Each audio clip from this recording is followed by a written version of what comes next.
Cikgu Murni sebenarnya 16 tahun ketika masih berlakon dalam mana-mana filem yang dilakonkannya.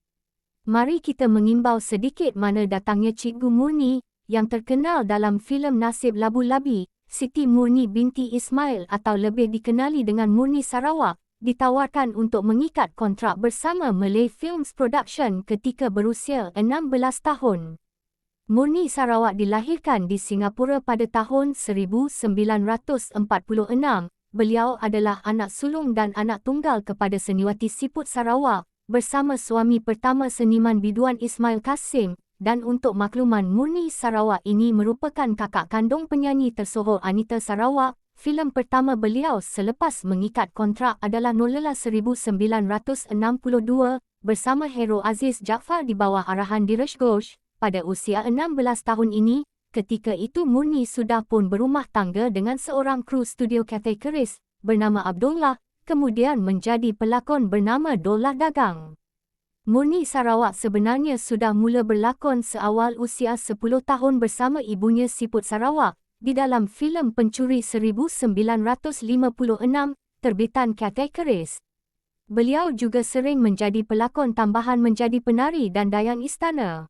Antara filem-filem yang turut menampilkan beliau seperti Dandan Setia, Si Tanggang, Lubalang Daik, Siti Muslihat, Legenda Batu Bertangkup, Batu Durhaka, Sultan Mahmud, Hang Jebat, Anak Yatim, Si Jalak, Batu Bertangkup, Mata Syaitan, Lancang Kuning, Anak Gembala, Gemilang dan Si Labu-Labi antara filem terakhirnya sebelum Murni berhijrah ke Indonesia.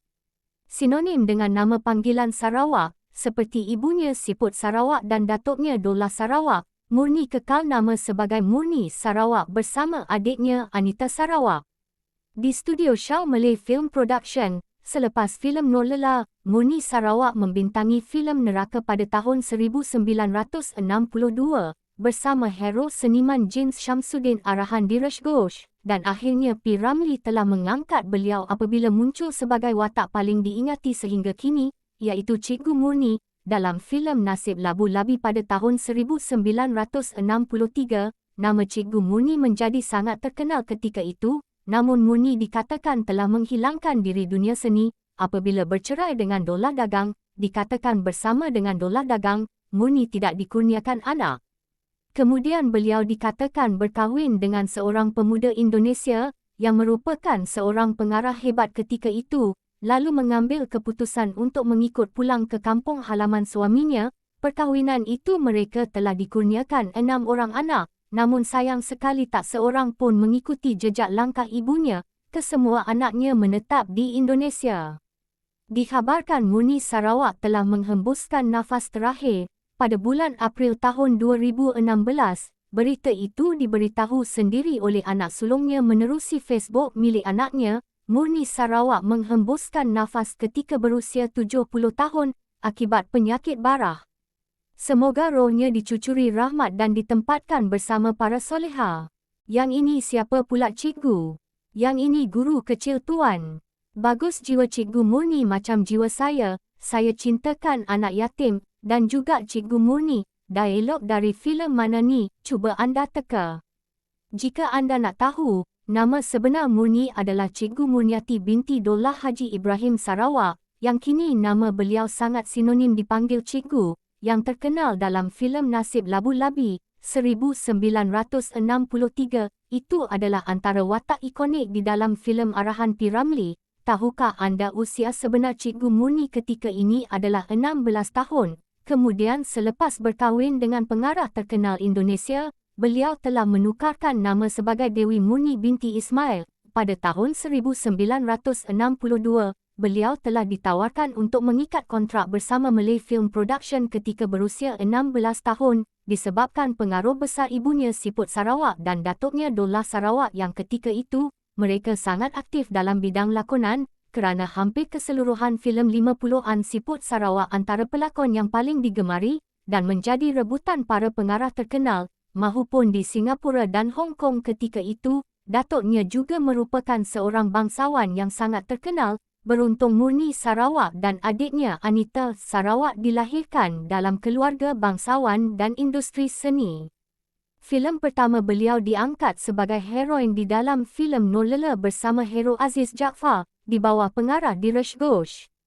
Pada usia 16 tahun juga, Murni sudah pun berumah tangga dengan seorang kru studio Cathay keris bernama Abdullah, kemudian menjadi pelakon bernama Dola Dagang. Kini Dola Dagang dikatakan telah berhijrah ke negara Filipina setelah berkahwin dengan seorang gadis cantik, ketika bersama-sama berlakon dalam filem Rencana Itu Takdir pada tahun 1956, jodohnya bersama dengan Murni Sarawak tidak panjang. Selepas filem Nolela ditayangkan, Murni membintangi pula filem Neraca bersama hero Jins Shamsuddin di bawah arahan Dheeraj Ghosh. Tertarik dengan bakat semula jadi di usia muda yang sangat menyelah, pada tahun berikutnya P. Ramlee telah menawarkan watak yang paling diingati sehingga kini, Cikgu Murni di dalam filem Nasib Labu-Labi. Ternyata percaturan P. Ramlee membawa tuah, kerana ini bukan pertama kali P. Ramlee telah mengangkat bakat baru sebagai heroin dalam arahannya. P. Ramlee sebelum ini telah menampilkan Seniwati Rosia Timah pada masa itu beliau baru berumur 15 tahun, di dalam filem Pendekar Bujang Lapuk, memperkenalkan Seniwati Sarimah, 18 tahun, di dalam filem Ali Baba Bujang Lapuk, seterusnya Murni Sarawak 16 tahun, untuk filem Nasib Labu-Labi. Hampir semua nama yang disenarai itu namanya kini masih diingati para penggemar filem 50-an. Selepas tayangan filem ini, nama Murni Sarawak terus terkenal di bibir masyarakat dengan gayanya yang lemah lembut serta elegan membawa watak seorang guru. Namun kemasyhuran ini telah membawa kepada keretakan rumah tangga beliau bersama Dola Dagang, yang mana dikatakan Dola Dagang terlalu cemburu dengan Murni Sarawak, kerana ketika itu ramai muda-mudi ingin dekat dengan Murni Sarawak. Akibat itu Murni Sarawak mengambil keputusan undur diri dari dunia filem dan industri seni buat selama-lamanya. Dikabarkan ibunya Siput Sarawak telah campur tangan mengapa Murni Sarawak memutuskan bersara ketika namanya dikemuncak popular dan menjadi rebutan para pengarah tersohor ketika itu. Sebenarnya banyak spekulasi mengatakan penyebab Murni Sarawak bersara awal disebabkan bekas suaminya Dola Dagang diam-diam telah berkahwin dengan seorang gadis luar kota dari Filipina ketika berlakon bersama-sama dalam filem Cempaka. Murni Sarawak sangat sedih dan terkilan lalu memutuskan bersara awal, namun itu hanya spekulasi saja. Kita tidak tahu sama ada benar atau tidak. Kemudian setelah lama menyepi dikabarkan, pada tahun 1967 beliau berkahwin dengan seorang pemuda Indonesia bernama Mariono Sastro, yang merupakan pengarah filem tersohor 50-an ketika itu. Murni banyak membantu suaminya di belakang tabir untuk menjayakan filem terhebat Indonesia. Sebelum bersara Murni Sarawak sempat berlakon dalam sebuah filem arahan suaminya iaitu filem Darjat Itu Satu. Kemudian beliau mengambil keputusan untuk mengundurkan diri dari dunia seni filem Melayu dan memohon kepada ibunya Siput Sarawak untuk berpindah ke Jakarta. Dari pelakon kanak-kanak ke pelakon tambahan hingga masyhur dengan watak ikonik, Murni Sarawak telah menghembuskan nafas terakhir pada bulan 7 April 2016 ketika berusia 70 tahun. Jenazahnya telah dikebumikan di Jakarta. Beliau sudah lama menghidap penyakit barah.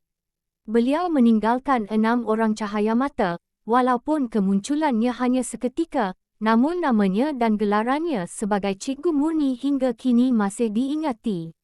Semoga rohnya dicucuri rahmat dan ditempatkan bersama para solehah Al-Fatihah.